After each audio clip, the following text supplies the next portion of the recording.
Kumpirmado, sakay ng chopper na bumagsak. Itong si Senador Bato. Ba't bago bumagsak ho?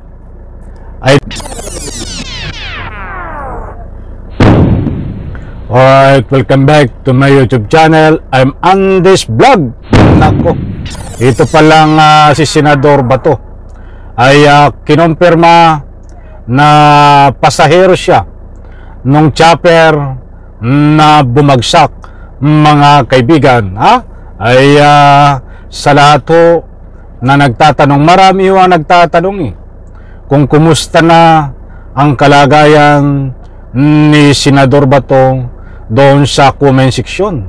Iba't iba ho ang kanilang public opinion, mga mahal kong taga-subaybay, dahil dito sa pagkumpirma na si Senador Bato, yung bumagsak na chopper, ay naging pasahero pala itong sa Senador Bato. Nako, wag po kayong aalis, mga mahal kong taga-subaybay. Ibabagi ko po sa inyo ang latest update tungkol dito sa mainit na usapin. Biglaan na pagbagsak ng isang helicopter na ito pala ay kumpirmado na naging pasahero itong si Senador Bato. Datapuat sa puntong iyan ay alamin po natin ang buong katotohanan dito, mga mahal kung taga-subaybay. Eto ho, ito palang chopper na ito, yung piloto na babae na nasawi, kumpirmado, nawalan po ng buhay dahil bumagsak ang kanyang chopper na diano natagpuan sa Nueva Ecija. Ay piloto pala ito ni Willie Rebillame. At ito nga, bibigyan po natin ng linaw itong kumpirmado na naging pasahero ng chopper na bumagsak, itong si Senador Bato. Heto po, huwag po kayong aalis. Kung mayroon po kayong pagkakataon, ay inaanyayahan ko po kayo magbigay ng anumang public opinion at panoorin po hanggang dulo ang vlog na ito, at nasa ganon, lubos po nating maunawaan. I-confirm lang po kung kayo po yung ibinaba doon sa Baguio daw. Kayo po yung last na pasahero? Yes. Opo. Ano pong nangyari, sir? Nung basta inatid lang ako sa Baguio, din pag uwi niya, yun na, may dumaan pa daw sa nagkasapa siya doon sa may somewhere in Pangasinan, in Binalunan ba yun? Binalunan, sir. Tapos paglipad doon na sa bumagsak sa may Gimba, Nueva Ecija. So may problema na ba kayo napansin doon sa engine, sir? Kasi parang nahirapan daw i-start bago kayo umalis, sir. Ayan po si Senador Bato na kinumpirma nga na naging pasahero siya nitong chopper na bumagsak. Subalit una siyang inihatid diyan sa part 2 ng Baguio. Pagkababaho ng chopper, paghatid diyan kay Senador Bato, ay lumipad papuntang Nueva Ecija upang magasolina.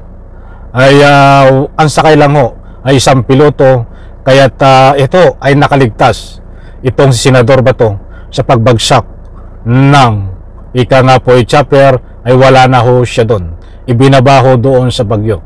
Nililinaw po natin, kumpirmado na itong si Bato ay pasahero ng chopper na bumagsak. Subalit bago bumagsak, ito po ay binaba diyan sa part ng Baguio, itong si Bato, kaya't hindi ho napasama itong si Bato sa bingit ho ng kamatayan, at ang namatay lang ho ay itong piloto. Ito pa ho.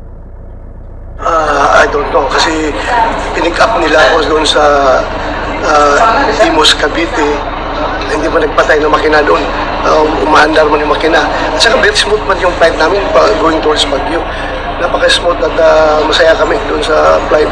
Wala akong naramdaman na anything na unusual. Okay din panahon, sir? Very good ang weather. Wala akong nakitang bad weather. Ano po ginawa niya sa Baguio, sir? Meron akong engagement doon. Ilan po kayo sa kayo pagyaling sa Baguio? Tatlo. Sining dalawa, sir? Aking security.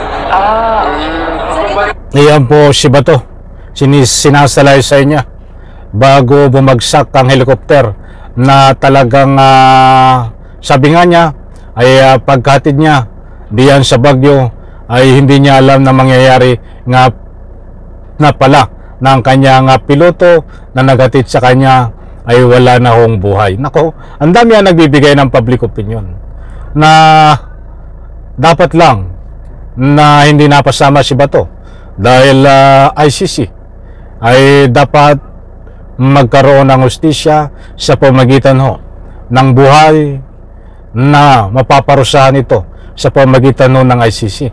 Yan ang kumakalat na public opinion, mga kaibigan. Mamaya ay ibibigay ko po sa inyo ang complete details. Ito pa. Sir, pabalik, mag-isa na lang. Mag-isa na siya pagbalik. Ito ba yung first time nila ginamit yung sila yung Noon, sumasakay na ako dyan ng mga panahon ng kapit period noon. Sumasakay na ako ng mga helicopter nila. Paano mo ito malaman sino naging sponsor? Nung nangyari ko lahat?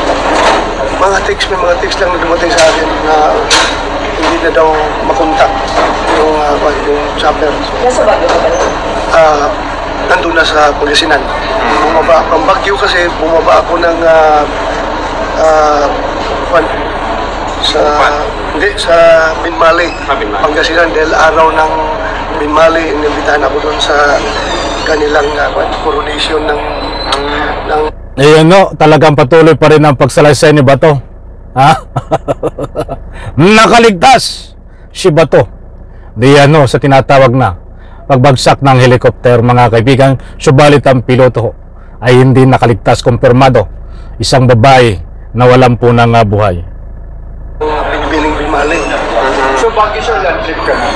Baguio, pababa ng pag-trip na. Pero first time sir na siya nag-pilot sa'yo. First time niya. Hindi ko ma-remember in the past pero magaling na pilot yun, very skilled, very very competent. Blessing in disguise pala na nag-judge kayo dun sa Binmali. Kasi kung nagpahintay pa ako na matapos yung engagement ko sa Baguio para bumaba, sumakay ulit pagkatid sa Binmali, hindi ko na ayaw kong i-sacrifice yung oras dahil nga magsara agad yung kwan, di ba? Yung sounds dyan sa Baguio. Kaya sabi ko, i-drop na lang ako doon din. At pag-drop, uwi na kagad siya. Sir, Hindi talaga kayo sasabay. Ayan na maliwanag ko na nakaligtas si Bato. Diyan po sa nag-crash na chopper at sinasalaysay niya nga po, mga kaibigan. Ito pa. Babalik ng Manila. Talaga lang sa akin lang kayo ng Baguio. Ayun lang ba ang pag-iusap ko, drop off lang ako. Babalik Drop off lang ako. Hindi na kasi magpabinmali ako gabi yung engagement ko sa Binmali. So, hindi ba pwede maglipad ng gabi? sir, yung pilot, personal niyo ba kilala? Ni-request niyo ba na siya ang magpiloto? Hindi naman. Siya lang talaga yung parang na-assign. Nag-volunteer siya na maglipad sa akin. Oo. Pero personal kayo magkakilala? Yes, beforehand, kilala ka na nag-meet kami. At saka yung father niya, very close friend ko at very close friend ng dating Pangulong Duterte. May any message po kayo, sir, dun sa family? Ayaw ko maiyak ako. Ngayon, naiiyak si Bato dahil namatay yung kanyang piloto na sinakyan na chopper. Talagang huwag nang umiyak, Bato. Nakikiramay po tayo sa pamilya ng bumagsak na chopper ay sumakibilang buhay itong piloto. It really breaks my heart kasi imagine ko kagabi nandun ako sa wake. Yakap-yakap ko yung father at saka mother nung piloto, 25 years old, very young. Imagine ko rin kung how would I feel kapag yung anak ko rin na piloto, na babae rin, ay ganun mangyari sa anak ko. Hindi ko ma-imagine. Napakahirap. Mahirap tanggapin. Ayan po mga bayang salaysay ni Bato. Mga kaibigan, kumpirmado na eto, talagang kumpirmado sakay ng chopper na bumagsak itong si Senador Bato. But bago bumagsak ay binaba muna diyan sa Baguio itong si Senador Bato, kaya timalang nakaligtas itong si Senador Bato, mga kaibigan. Ang patay lang nililinaw ko, ay ang piloto, si Senador Bato ay hindi kasama dito sa bumagsak na chopper dahil bago bumagsak ay bumaba na ng chopper sa Baguio itong si Senador Bato. Buti po yung nililinaw ko, mga kaibigan. Any reaction dito sa pagbagsak ng eroplanong chopper na dating sinakyan ni Bato? Kasi marami yung nagbibigay ng public opinion.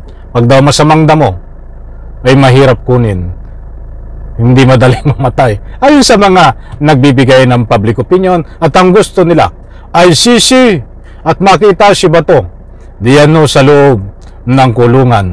Hindi raw po dapat ito talagang ika nga po'y huwag mangyari ang mawala ng buhay, bagkus dapat buhay na nagdurusa sa loob ng kulungan diyan po sa pamamagitan ng pagguha ng ICC. In reaction diyan po sa comment section, inaanyayahan ko po kayo magbigay ng anumang public opinion. Isang like ko sa video na ito. Bye-bye. Palakpakan.